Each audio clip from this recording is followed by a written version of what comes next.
Muy bien, pues muy buenos días a todos. En nombre de Nueva Economía Forum y de su presidente, José Luis Rodríguez, quiero darles la bienvenida a este foro de la nueva comunicación, que va a resultar sin duda muy interesante y muy oportuno también, porque es una jornada, como todo el mundo sabe, muy futbolística, muy apasionante en el mundo del fútbol, en el mundo de la actualidad deportiva también. ¿Cómo está la prensa deportiva?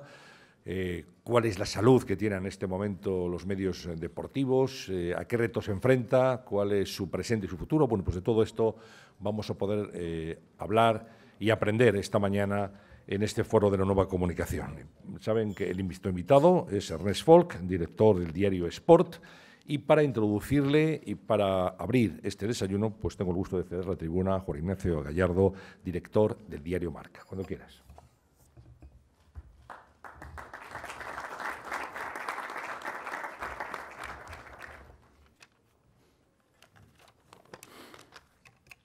Buenos días, presidente del Grupo Z, Alfredo, Javier Lozano, el resto de invitados, amigos todos en definitiva. Es posible que, empapados como estamos de crispación y confrontación en esta sociedad, a muchos les resulte extraño que el director de Marca presente al director del Sport.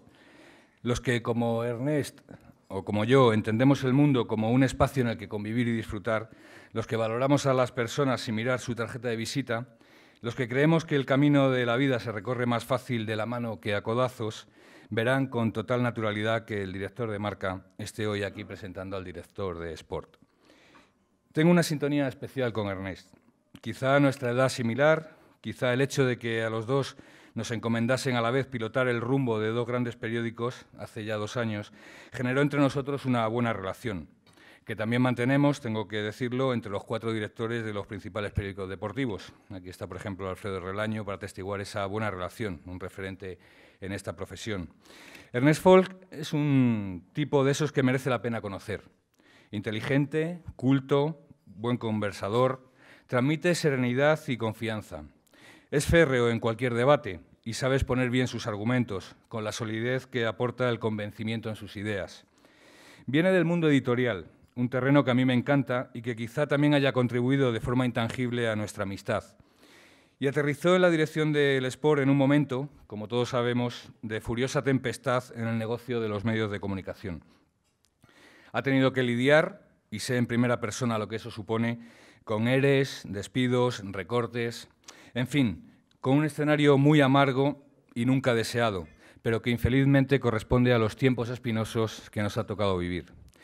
En un momento en el que el oficio del periodismo está mejor que nunca, más soportes que nunca, más pluralidad que nunca, más audiencias que nunca, más oferta que nunca, más medios tecnológicos que nunca, más posibilidades que nunca para que los lectores elijan lo que más les guste, resulta tristemente paradójico que el periodismo como negocio esté en una situación tan delicada.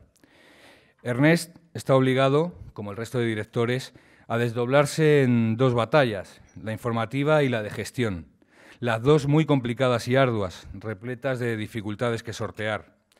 Pero son frentes que hay que abordar con la máxima exigencia y rigor, día a día, minuto a minuto, porque está en juego la sostenibilidad de este negocio. En estos 2 años que lleva de director, en condiciones complicadas, Ernest le ha conferido una personalidad propia a su periódico. Y ese es un aval para mí importante, desde la portada a la última página. Yo que, como sabéis, le doy una importancia capital a la portada porque es el escaparate que muestra nuestro producto al mundo, vi que él también coincidía en ese pensamiento. Sus portadas son llamativas y no suelen dejar a nadie indiferente. Más puntos para afianzar nuestra conexión. Evidentemente, sí nos diferencia a ambos la línea editorial de nuestras cabeceras. Ahí nos movemos en prismas distintos, pero no seré yo, por supuesto, quien analice ni opine sobre las líneas editoriales que cada medio considere más oportunas, totalmente respetables. Porque lo que nos une en el fondo es mucho más esencial, el ejercicio diario de un oficio apasionante en un periodo tempestuoso. Estará Ernest de acuerdo conmigo en que dirigir un periódico es como jugar al Tetris. Según resuelves un problema, ya te está cayendo el siguiente. Creo que Ernest habrá sentido muchas veces, como yo, la soledad del director.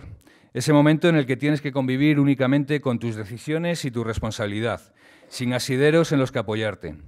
Hay que estar muy convencido de lo que uno hace, hablo en mi nombre y me atrevo a hacerlo en el suyo, para superar los momentos ingratos que tiene este cargo y no perder la calma ni la sonrisa. Un cargo que, por otro lado, produce muchas satisfacciones. Una de ellas, la de asistir desde un lugar privilegiado y protagonista al nacimiento de una nueva era periodística. Asumirla con ambición, ilusión, creatividad e ingenio, intentando aportar nuestras ideas y nuestro trabajo a la creación de una nueva manera de hacer periodismo en plena revolución digital. Eso es un lujo, o más bien dicho, una excitante oportunidad. Ernest y yo, o para ser exactos, todos los directores, estamos al timón de barcos que navegan donde se juntan las aguas de dos océanos, el papel y la web.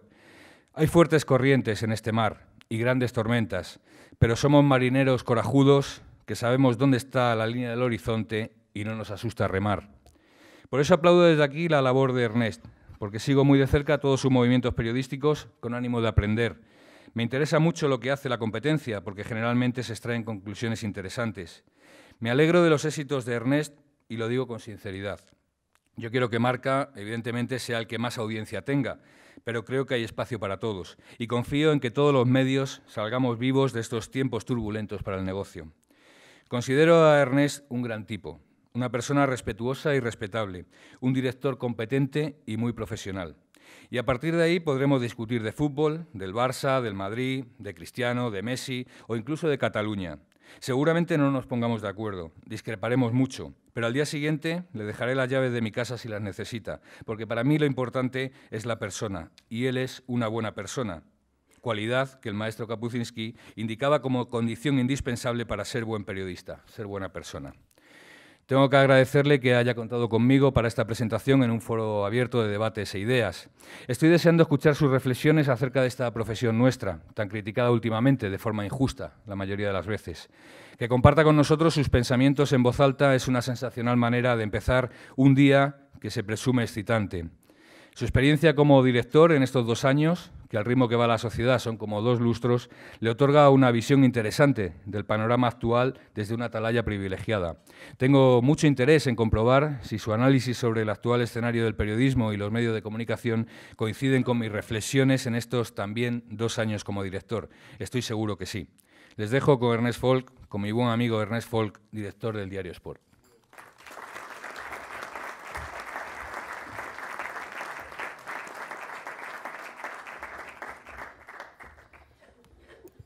Buenos días.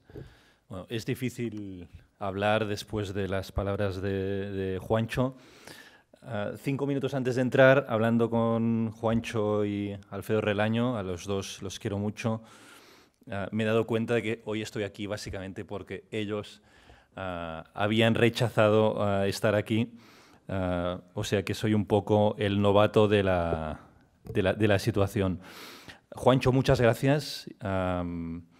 Tus palabras casi me avergüenzan, pero decirte que, como tú sabes, soy yo quien estoy cada día aprendiendo de Marca, aprendiendo de ti y aprendiendo de todo lo que hacéis cada día. Gracias también a Nueva Economía Forum y a Antonio San José. Es un honor participar hoy de este desayuno. Gracias a Antonio Asensio por la confianza que me dio hace 2 años, justo cuando también Juancho estuvo al frente de Marca por primera vez. Gracias a todos los compañeros que estáis aquí, de los cuales aprendo cada día, y seguramente hoy os diré muchas cosas que ya habéis pensado, que ya tenéis procesadas. A mí me interesa, más que contaros lo que hacemos, me interesa, como decía Juancho, contaros cómo nos estamos transformando. Porque hablar hoy de un medio de comunicación es hablar hoy necesariamente de una metamorfosis.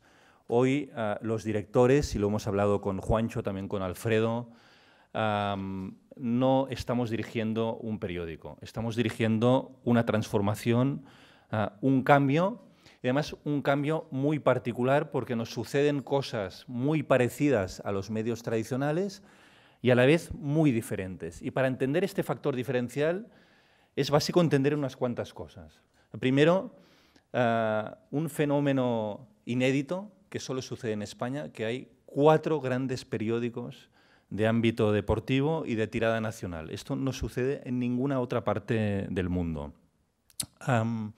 Y esto explica muy bien por qué el ecosistema deportivo es tan fuerte. Ahora hay muchos medios, ahora tenemos el móvil, tenemos el iPad, por supuesto la televisión, pero había un momento que había solamente periódicos deportivos y ahí es donde se forjó todo el ecosistema deportivo de España y que ayudó en buena parte a que, por ejemplo, la rivalidad Barça y Madrid, que es el gran catalizador hoy en día de los medios deportivos, sea tan importante. Yo creo que en esto Marca, AS, Mundo Deportivo y Sport fueron en su momento decisivos para construir todo este ecosistema. Yo creo que es importante, previo a hablar de nuestra transformación, una reflexión sobre qué factor diferencial tiene un periódico deportivo sobre un periódico generalista. Y es una reflexión que también la hemos hecho muchas veces con Juancho. O sea, básicamente son dos aspectos muy curiosos. El primero es que un periódico deportivo es un medio que explica y gestiona emociones. Y en el ámbito de la emoción siempre se produce algo difícil de gestionar, que es entramos en un mundo más irracional. Y es un mundo muy emocional porque, a diferencia de la vida real, después de cada partido, o casi siempre, y siempre después de una eliminatoria, hay un ganador y un perdedor. No hay matices. En las noches electorales vemos como todos los partidos salen y son los ganadores y hacen lecturas sesgadas de la realidad para presentarse como auténticos ganadores de la noche electoral. Esto en un partido de fútbol no es posible. Y el deporte, y no solo el fútbol, el deporte obliga a la gente a enfrentarse a su propia victoria o a su propia derrota. En la eliminatoria que veremos esta noche entre el Madrid y el PSG, sabemos seguro que habrá un ganador y un perdedor. Y son dos equipos que ninguno de los dos se puede permitir quedar eliminado. Es decir, habrá seguro un reguero de cadáveres tras esta eliminatoria. Esto, de forma tan radical, solo es posible en el ámbito deportivo y especialmente en el ámbito del fútbol. Y nosotros lo que hacemos básicamente es gestionar esta emoción, esta pasión. Y el segundo factor para mí muy importante es que, a diferencia de los periódicos generalistas, y esto lo hemos hablado también muchas veces con Juancho, nosotros, al revés de lo que se piensa, tenemos que hacer un esfuerzo titánico cada tarde, cada mañana, en cada reunión, en cada preparación de la portada, para buscar el ángulo positivo de las noticias. Y esto nos obliga a vender las emociones desde un punto de vista positivo y desde un punto de vista optimista. Y esto hay días que es muy difícil. Y esto en un ámbito en el cual estamos muy condicionados por el Barça y el Madrid, que es un factor esencial a la hora de ordenar nuestras informaciones, porque Barça y Madrid son la cara de la misma moneda. Barça y Madrid son un mismo equipo. Lo que le sucede a uno le sucede al otro y condiciona todo el rato al otro. Y esto es un factor esencial para entender lo que hacemos cada día. Bien, para gestionar estas emociones y esta transformación, nosotros tenemos que enfrentarnos, como ha dicho Juancho, ante un cambio muy profundo. Yo diría que estamos ante una disrupción total. De hecho, cada día en nuestros periódicos vemos cómo en una misma reunión estamos a caballo entre el siglo XX y el siglo XXI.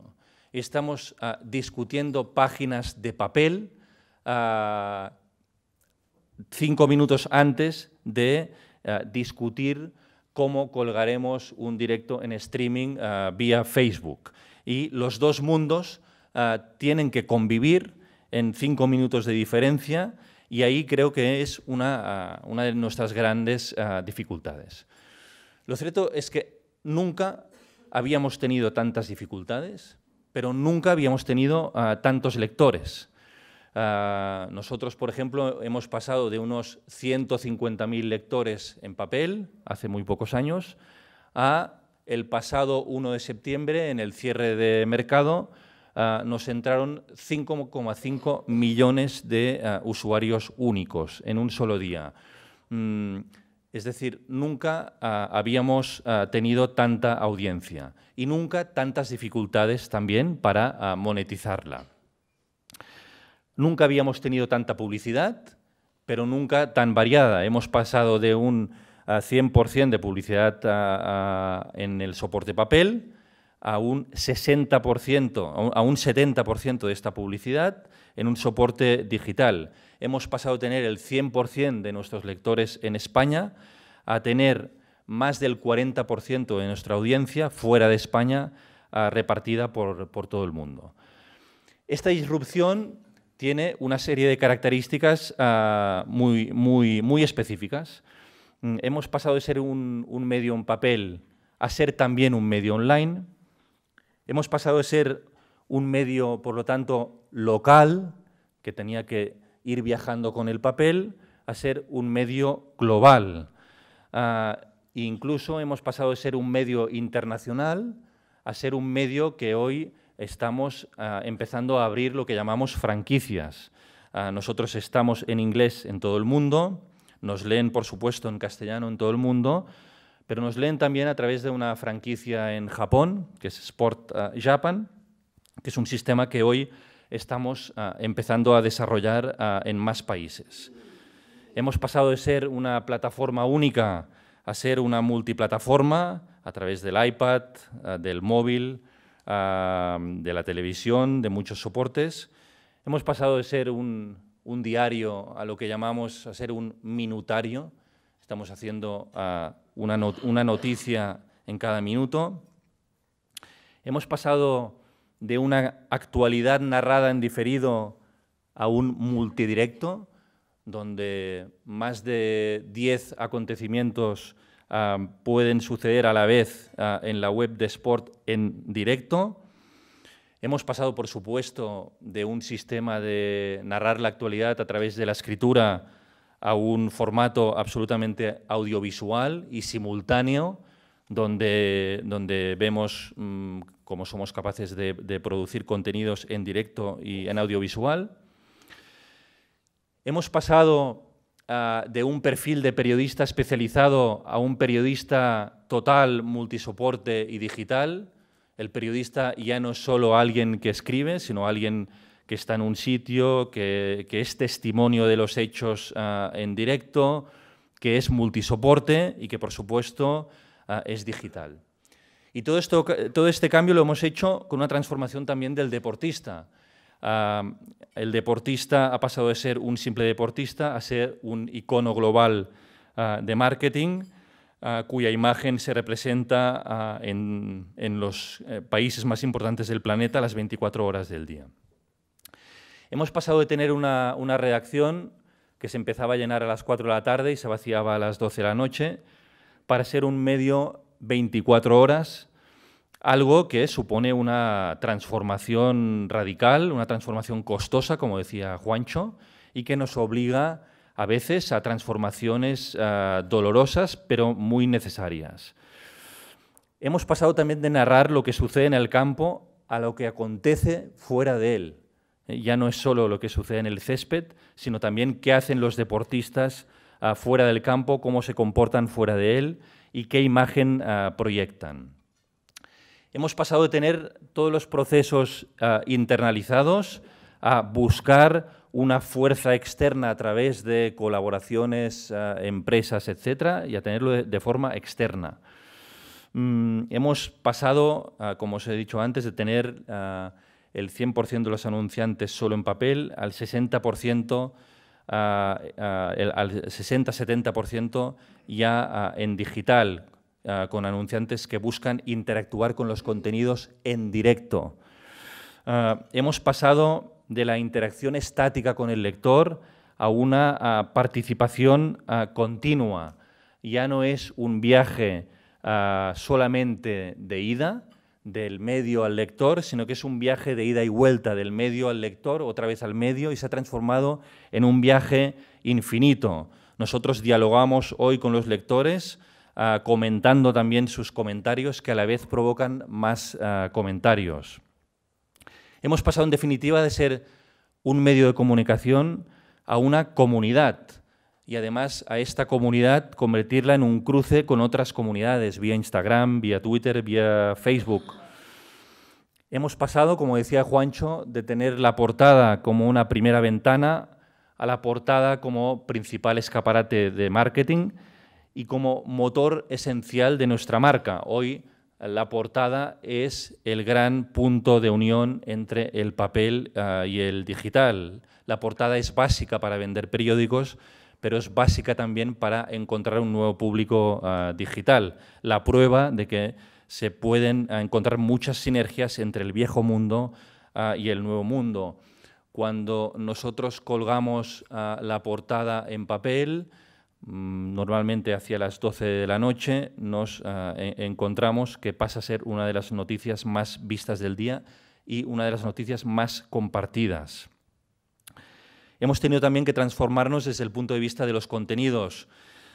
Hemos sido un periódico referente del Barça. Fuimos el primer periódico en decir que éramos de un equipo, que éramos del Barça. Pero hoy somos más que un periódico del Barça porque tenemos tres grandes ámbitos. Somos un periódico del Barça, es decir, también del Madrid, como he dicho antes, porque son el mismo equipo, pero también en un segundo ámbito somos un periódico de todo el fútbol nacional e internacional, de la selección, un periódico de los principales ámbitos polideportivos, donde hay deportistas españoles hoy punteros en el mundo, y finalmente somos también un periódico que a través de esta primera ventana del Barça llegamos a nuevos contenidos como tecnología, ocio, cine, etc.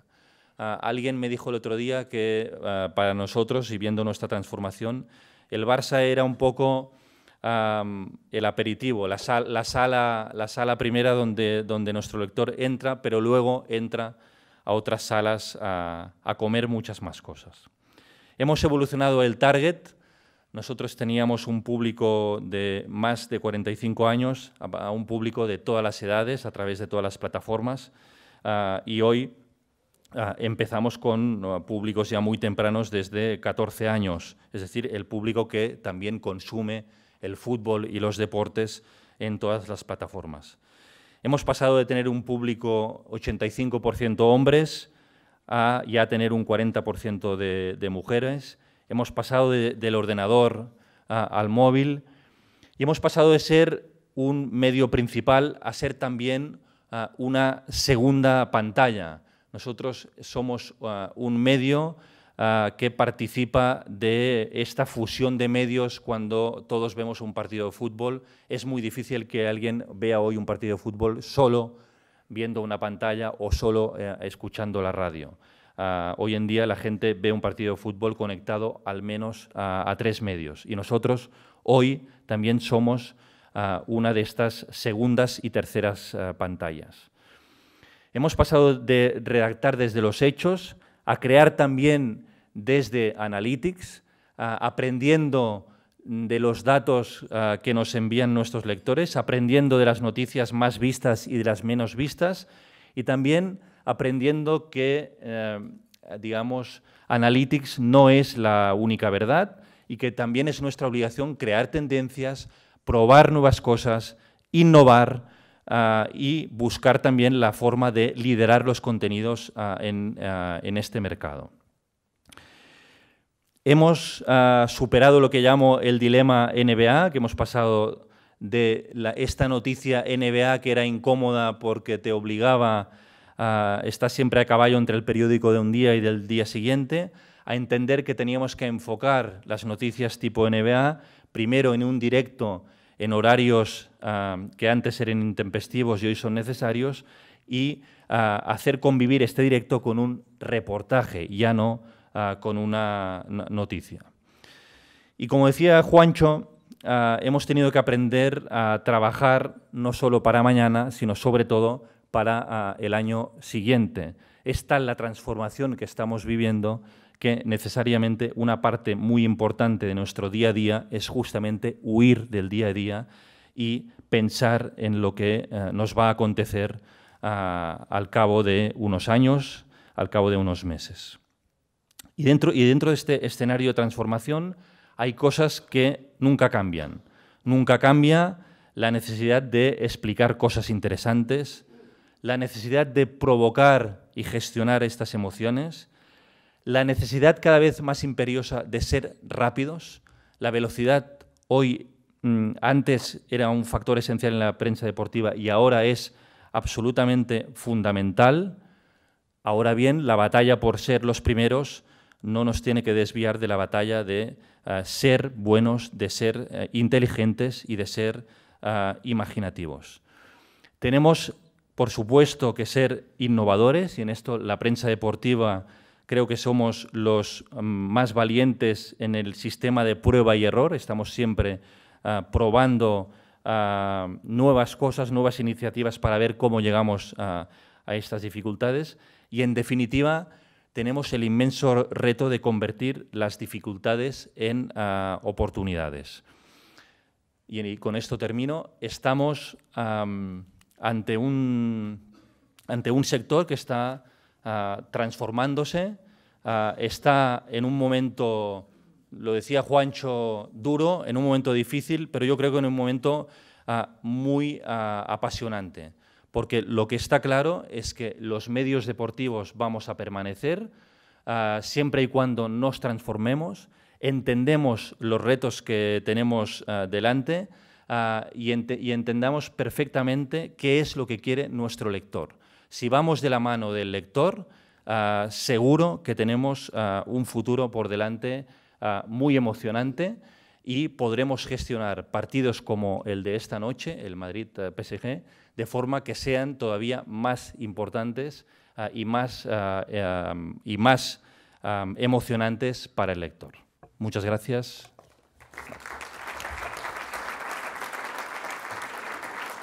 Gracias a Ernest Folch por su intervención. Y vamos ya con las preguntas que han llegado y siguen llegando en este momento hasta nuestra mesa. Muy bien, vamos con ellas. Le pregunto si es verdad, como se está diciendo, que la situación política en Cataluña se nota en una menor asistencia de espectadores en el campo del Barcelona. Bueno, ¿Hay una relación? Sí, no es una relación directa, es una relación indirecta a raíz de lo que hemos hablado con el Barça, porque lo primero que ha sucedido, según una reflexión que está haciendo el propio club, es que hubo un impacto muy importante entre el 1 de octubre y especialmente hasta finales de año en el turismo. Y ha habido un descenso del 24% de las entradas que pone el Barça en el sistema del seient lliure, del asiento libre, y este descenso de casi una cuarta parte afectaba la causa era el descenso del turismo, y efectivamente sí, el descenso del turismo ha tenido una relación efectivamente con los hechos del 1 de octubre. No ha sido una relación directa, pero sí una relación indirecta. Si bien es cierto que hay que tener en cuenta que, por razones del calendario, los grandes equipos, en este primer análisis que se ha hecho del público que ha ido al Camp Nou, no habían pasado todavía por el Camp Nou. Y hay que tener en cuenta que es multifactorial. Sí hay un factor indirecto en el descenso de turistas, pero es multifactorial.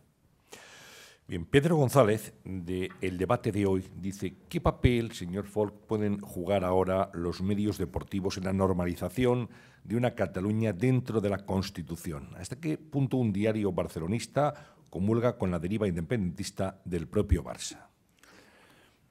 Mira, el otro día en una conversación con una persona muy importante del Barça, me dijo: se nos reprocha muy a menudo ser digamos, colaboradores del procés, y en cambio no se nos valora, por ejemplo, me lo dijo el día después de fichar a Coutinho, que hoy en Cataluña todo el mundo está hablando de Coutinho, algo que es un síntoma de normalidad. El Barça, en todo este, digamos, embrollo del procés, ha tenido un papel muy difícil.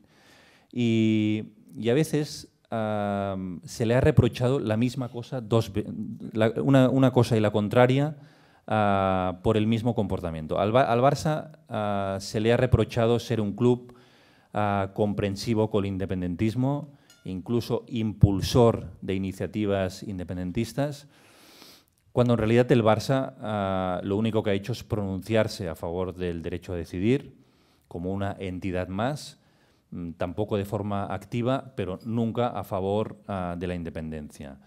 Y al revés, al Barça se le ha reprochado en Barcelona ser poco independentista, ser poco activo. De hecho, a veces es poco conocido en Madrid, el Barça ha tenido grandes tensiones con la Asamblea Nacional de Cataluña y con sectores independentistas que le reprochan ser poco activo en el proceso. Yo creo que el papel del Barça no es fácil, porque el Barça, por idiosincrasia, por historia, lo que no puede es hacer ver que no sucede nada. Es decir, de alguna u otra forma tiene que pronunciarse respecto a lo que sucede. Yo creo que el perfil del Barça ha sido difícil, ha sido complejo, ha recibido muchas presiones de muchos lados y ha intentado ser lo suficientemente neutral como para no ofender a un número significativo de gente. Es cierto que el Barça ha recibido quejas de peñas blaugranas del resto de España, ha recibido quejas de peñas catalanas que consideraban que no era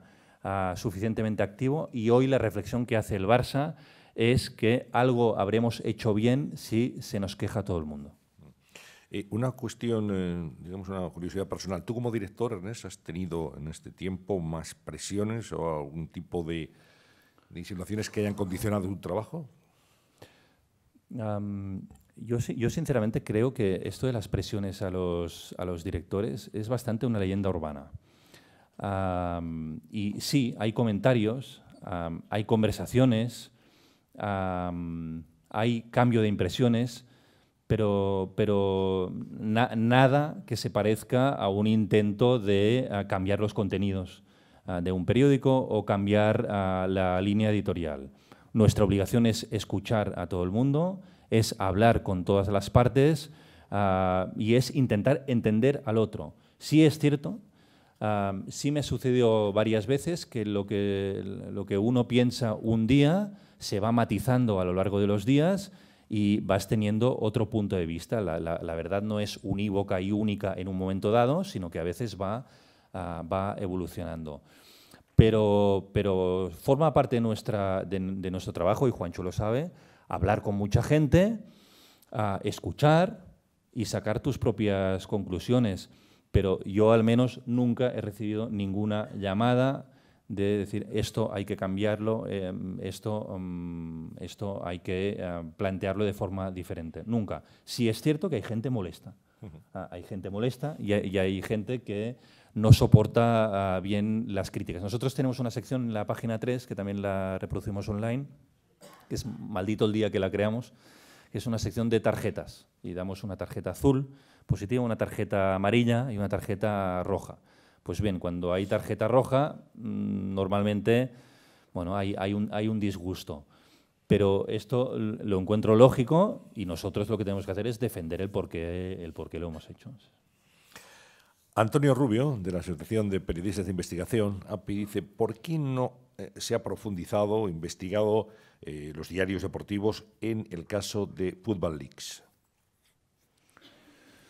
Bueno, el caso de Football Leaks, primero se ha hecho público a través de una asociación periodística que han llegado esta información a través de una asociación muy interesante y global internacional. Es decir, que sí que hay medios que lo han profundizado porque han pagado por esos contenidos durante muchos meses.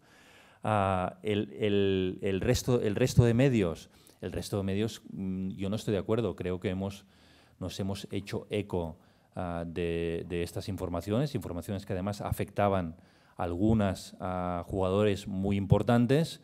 Lo hemos contado. A veces hemos tenido la contrarréplica del jugador, del deportista o del dirigente afectado. A veces hemos tenido el silencio, pero sí es cierto que nosotros, como he contado al principio, siempre tendemos a contar la realidad desde un punto de vista optimista, positivo, y no es que lo hayamos escondido, pero evidentemente no es un tema prioritario para nosotros, pero vaya, nosotros le hemos dedicado esto mucho espacio, tanto online como en el papel. Te preguntan, Ernest, ¿cuál ha sido tu portada más difícil en tus 2 años como director al frente de Sport y cuál es la portada más deseada? La portada más deseada es la portada del día siguiente que el Barça gane la Champions. ¿Tienes pensado el titular ya ahora? Lo tengo medio pensado, pero no lo diré. Y sí, porque estamos, y esto con Juancho lo hablamos, estamos todo el día pensando en titulares, en portadas, en fotos, ¿no? La portada más difícil es una buena pregunta. Fue una portada difícil la del día del 1 de octubre, en que justamente era un día en que el ámbito de la actualidad se colaba en el ámbito deportivo, cosa que fue absolutamente excepcional, y porque era realmente un día muy difícil. Pero para mí el día más difícil fue el 17 de agosto, el día de los atentados en Barcelona, en que realmente nos encontramos a las 4 de la tarde. Un 17 de agosto es un día muy importante para un periódico deportivo. Es un momento cumbre de ventas, es justo antes de empezar la temporada y cuando el mercado de fichajes está en plena ebullición, y nos encontramos a las 4 de la tarde con un acontecimiento terrible. Y al final creo que optamos por una buena opción, que es sintetizar lo que había sucedido, el espíritu, a través de un verso del himno del Barça, que es Tots units fem força, todos unidos hacemos fuerza.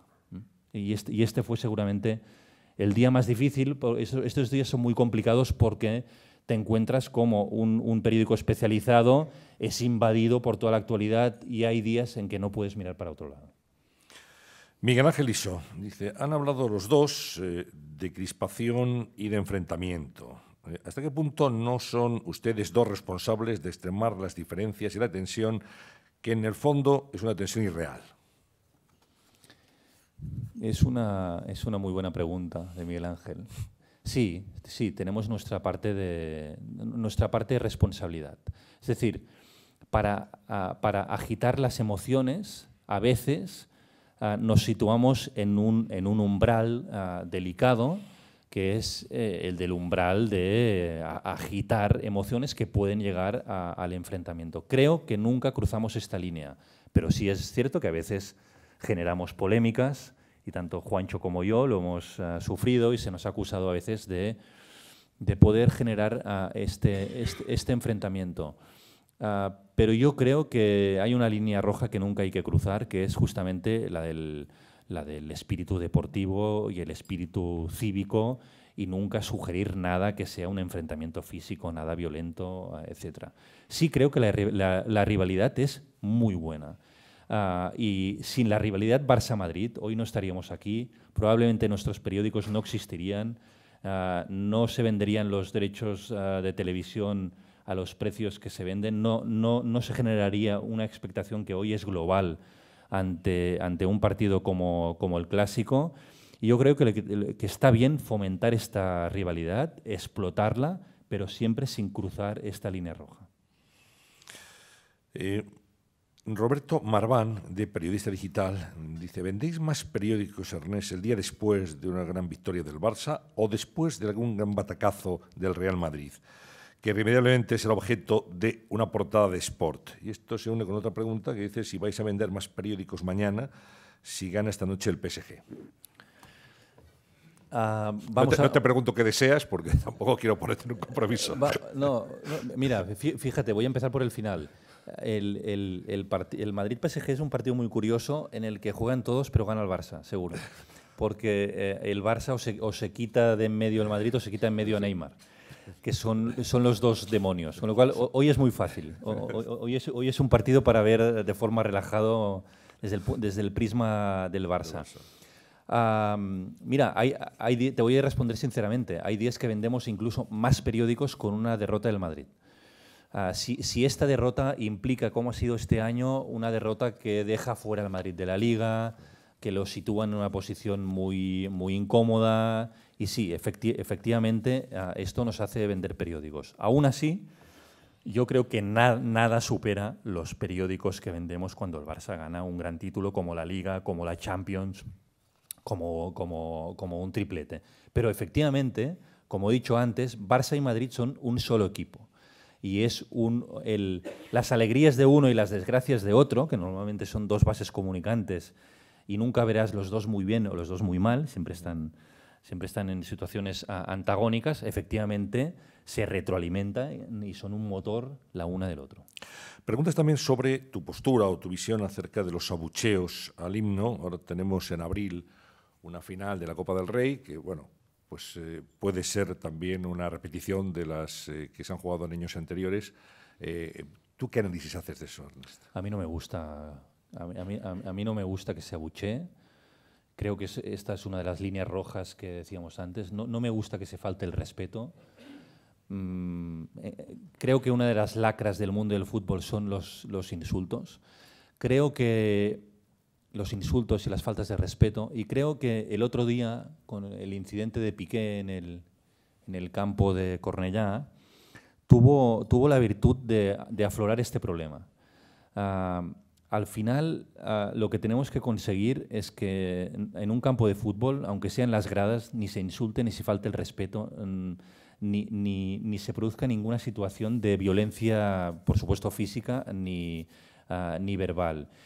Y creo que muchas veces hemos aceptado que esto va en el pack y que los deportistas tienen que aguantarlo. Y que los periodistas tenemos que mirar hacia otro lado. Y no es cierto. El insulto y la falta de respeto no forman parte del fútbol. Y a mí los abucheos, los insultos y las faltas de respeto creo que son una lacra en el deporte. Sí, un compañero, un periodista tan conocido como Roberto Gómez te pregunta cómo evitarías las pitadas al rey y al himno en el final de la Copa, si eso tiene alguna forma de ser evitado, a tu juicio. Querido Roberto, es que evitar esto, contra esto solo podemos hacer pedagogía y transmitir nuestra opinión, que lo hemos ido haciendo. Pero es que la misma pregunta es cómo evitarías que insulten a Piqué en el campo de Cornellá. ¿Cómo evitarías que insulten a Marcelo en el Camp Nou? Algo que me produce rechazo. Para mí uno de los días más tristes de la historia del Camp Nou es el día que Figo volvió al Camp Nou y hubo el cochinillo y hubo todo este espectáculo. Es una buena pregunta, pero es una pregunta que tiene una muy difícil respuesta, que es ¿cómo lo evitamos? Pues haciendo pedagogía y repitiéndolo una y mil veces. Sí, también Roberto te pide el resultado del Real Madrid-PSG que has puesto en las porras previas. Yo es que estoy convencido de que en el fútbol, como en muchos ámbitos de la vida, los inventos nuevos pues no son tan fáciles de implementar. Y creo que el PSG es un invento. Y es un invento hecho a base de petrodólares, algunos dudosos, por cierto, porque no es un equipo, es un Estado. El PSG es un Estado, que es Qatar, por cierto, que lo llevamos nosotros el Barça en la camiseta. Y creo que en este tipo de partidos los clubes históricos, al final, tienen más números de imponerse a los nuevos ricos del fútbol. Es decir, creo en el peso de las camisetas y creo que esta noche pues la camiseta del Real Madrid pesa mucho más que la del PSG. Y diría lo mismo del Bayern de Múnich o del Barça o de la Juventus. Es decir, creo que hay un momento que los inventos, pues no todos se pueden fabricar con dinero. Igual me voy a comer estas palabras y el Madrid va a caer eliminado, pero sí creo que es una tendencia que a la larga el fútbol no es tan fácil de falsificar con un talonario. Es decir, tiene que haber un proyecto de verdad detrás, una masa social de verdad, una historia detrás, y creo que esta noche esto va a ser un factor que, a mi entender, hace favorito al Real Madrid. Manuel Fonseca de la Llave, del Comité Olímpico Español, dice qué postura toma Sport ante el rechazo a la figura de Juan Antonio Samaranch por parte de la sociedad barcelonesa. Es que no estoy de acuerdo con el planteamiento de la pregunta, porque no es un rechazo frontal de toda la sociedad barcelonesa. Sí es cierto que en el perfil de Juan Antonio Samaranch, en su juventud, hay biografías que cuentan su colaboración con el régimen franquista, algo que obviamente en algunos sectores de la sociedad catalana esto pues, no sentaba bien. Ahora bien, esto no tiene absolutamente nada que ver con su excelente labor al frente del COI. Creo que en Cataluña esto está absolutamente reconocido. Creo que fue una labor brutal y vital para que Barcelona consiguiera los Juegos. Fue una persona transformadora, además de todo el olimpismo y el deporte en general en Cataluña, en España y en parte del mundo. Y yo creo que, sinceramente, esto está reconocida, que el rechazo frontal a la figura de Samaranch hoy en día es absolutamente minoritario. Maite Antona, de la agencia Servimedia, te pregunta cuándo se va a desterrar el lenguaje bélico de la información deportiva. Si no crees que hay que cambiar enemigo por adversario, o que tú has dicho aquí en tu intervención que esta noche un reguero de cadáveres, que si no es exagerado esto, utilizar reguero de cadáveres. Mira, es una buena pregunta, porque es cierto, a veces somos muy contundentes en nuestro lenguaje, porque la prensa deportiva tiende a la exageración, a la épica, a engrandecerlo todo, básicamente por lo que he dicho antes, de que siempre hay un ganador y un perdedor, cosa que en la vida normal o no sucede o cuesta demasiado de aceptar. En cambio, en el mundo del deporte esto hay que aceptarlo. Es inapelable. Es inapelable. Y esto provoca también este tipo de lenguaje. Estoy de acuerdo con la reflexión, y hablamos de esto muchas veces, sobre el uso del lenguaje que no nos debe llevar a traspasar algunas líneas rojas. Muchas veces, y esto Juancho y Alfredo lo deben saber igual que yo, la discusión sobre la portada, porque la portada en los medios deportivos es una portada casi monotemática, te la juegas con un tema, es decir, te la juegas con una palabra, es una discusión altamente filológica. Es decir, estamos, y esto os debe suceder a vosotros, básicamente entre 7 y 8 de la tarde con un diccionario al lado, dándole vueltas a los sinónimos de cómo traspasamos esta línea o no la traspasamos, cómo decir lo mismo sin que sea hiriente, o cómo decir algo para que sea llamativo sin ser irrespetuoso. Sí, es un ejercicio filológico apasionante. Alfonso Villagómez es magistrado y te pregunta si no crees que la violencia en el deporte, especialmente en el fútbol, debería recibir un tratamiento similar al de la lacra de la violencia de género. Bueno, si entendemos violencia en el deporte, depende de si es violencia, entiendo que es violencia que sucede fuera de los terrenos de juego. Sí, estoy de acuerdo que es una violencia que todavía no está erradicada. Y estoy seguro que dentro de 10, 15 años, cuando expliquemos que hoy en las gradas de ciertos estadios todavía se cuelan espectadores con bengalas, haciendo gritos racistas, provocando incidentes fuera del estadio y tal, nos llevaremos las manos a la cabeza. ¿Cómo era posible que en 2018 todavía sucediera algo? También te tengo que decir que los clubes han sido en los últimos años muy activos en luchar contra la violencia. En ese sentido, el Barça fue en esto pionero, el Barça de Laporta, que en esto fue casi el primero, y que de hecho le costó un enfrentamiento con su ala más radical, que eran los Boixos Nois, un enfrentamiento muy, muy duro.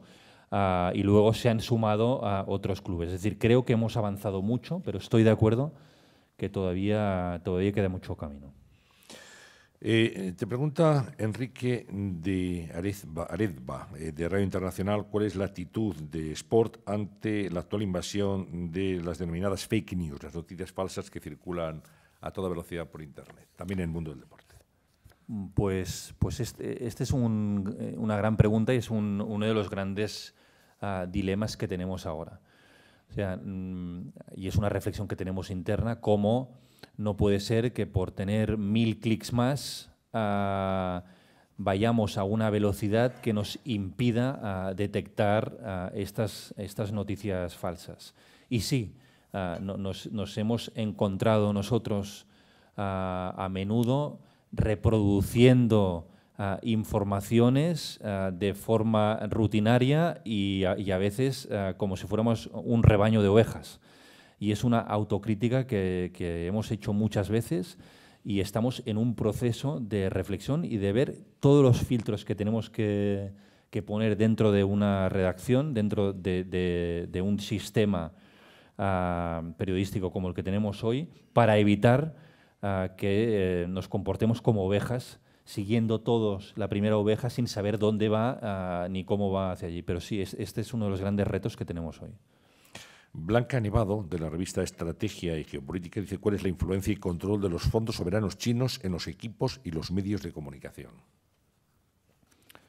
Pues es todavía muy pequeño. Es decir, hay algún equipo controlado por capital chino, pero esto todavía es minoritario. Y lo que no es minoritario es el control de capital, de fondos de inversión extranjeros, no solo chinos, sino también europeos y de países árabes, etc. Y esto es algo necesario en nuestro fútbol porque hay muchos clubes que han necesitado esta inyección de capital. Hay el ejemplo chino que ha sucedido en el Español, pero ha sucedido con otros equipos, con otros propietarios. Y es la evolución natural de algunos clubes hacia el sistema de ser sociedades anónimas. Pero no es solo capital chino, sino que son otros capitales. Carlos Martín, del Plural.com, te hace varias preguntas, selecciono dos. Dice, ¿es normal que el Barça lleve 2 años sin penaltis en contra? ¿Será Piqué presidente del Barça? Fáciles las dos, ¿eh? Es normal. Hombre, yo te diré, el sistema de juego del Barça no es un sistema que favorezca precisamente que le creen muchas ocasiones. El Barça es el equipo que tiene más el balón, es decir, es el equipo al que menos peligro se le crea. Efectivamente, es un dato llamativo. 2 años sin un penalti. Pero me parece que refleja bastante bien, más allá de si hubiera podido haber un penalti, el otro día se discutió el de un Titi o no, pero me parece que no es un dato que refleje un escándalo arbitral, sino es un dato que refleja la manera de jugar del Barça.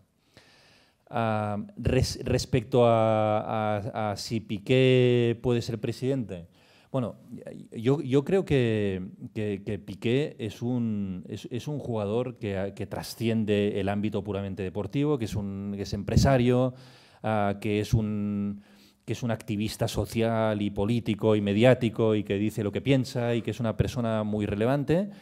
Y además es una persona muy inteligente. Dicho esto, yo creo que las características que tiene Piqué no son necesariamente las más idóneas para ser presidente del Barça.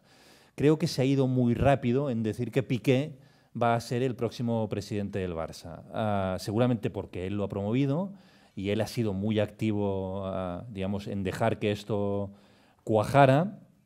Pero me parece que el socio del Barça es muy particular y puede querer a Piqué como jugador, pero luego decidir que no es el presidente más idóneo. Creo que en el talante del Barça y en el talante en general de la sociedad catalana y de Barcelona, creo que hay perfiles, digamos, más discretos que se valoran más que el de Piqué. Muy bien, Ernest, pues muchas gracias por tus palabras, por tu intervención. Voy a dejar la palabra y hacérsela a Carmen de Alvear, de Relaciones Institucionales de Vodafone, para que cierre este desayuno en nombre de sus patrocinadores. Nada, muy brevemente, muchas gracias en nombre de Vodafone. Es un placer poder participar en este foro y haber podido escuchar a estos ilustres ponentes acerca de un mundo tan apasionante como es el del fútbol y tan cambiante como es la gestión actual del mundo de la prensa, los periódicos y medios de comunicación. Muchas gracias, un placer. Nada más. Gracias.